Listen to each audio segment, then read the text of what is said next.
मिथिला के रस को पूरी धरती पर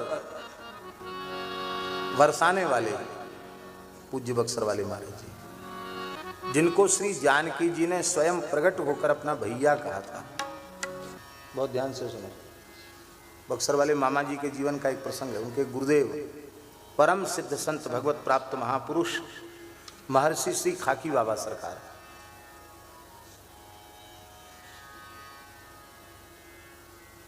एक समय की बात है, खाकी बाबा सरकार बक्सर में ही विराज रहे थे।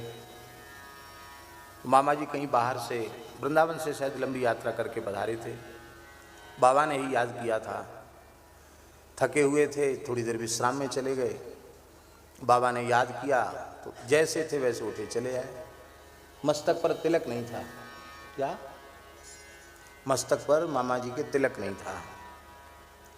इतना ही देखकर श्री खाकी बाबा सरकार बहुत रुष्ट हो गए। बिना ऊर्ध्व पुंड्र के, बिना तिलक के तू मेरे सामने कैसे आए? आप हाथ जोड़कर बोले, गुरुदेव गलती हो गई, प्रायश्चित बताओ। कोई प्रायश्चित नहीं, गंगा जी में कूद पड़ो, डूब जाओ गंगा जी में।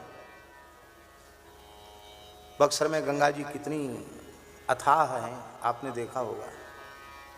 हाथ ही डूब जाए ऐसी गंगा जी। गुरुदेव की आज्ञा हुई, गंगा जी में कूद पड़ो, कूद गए गंगा जी। लेकिन आश्चर्य, वो गुरु जी का कोप नहीं था, गुरुदेव की कृपा थी।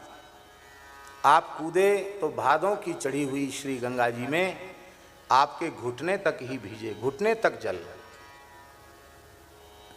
जहां कम से कम 100 फीट गहराई थी, वहां वे घुटने तक जल में खड़े थे। तो उन्हें आश्चर्य हुआ कि यहाँ तो था ही नहीं लगती थी, इतनी तेज धार में हम बह भी नहीं रहे, क्या बात है। तो और आगे बढ़े, वहाँ भी घुटना, मध्य धार में पहुँच गए, वहाँ भी घुटना। तो उन्हें समझ में आ गया कि ये गुरुदेव की ही कोई विलक्षण लीला है। मध्य धार में जब पहुँचे तो उनको बड़ी मधुर आवाज़ सुनाई पड़ी, भैया भैया नेह निधि। किशोरी जी की वाणी सुनाई पड़ी।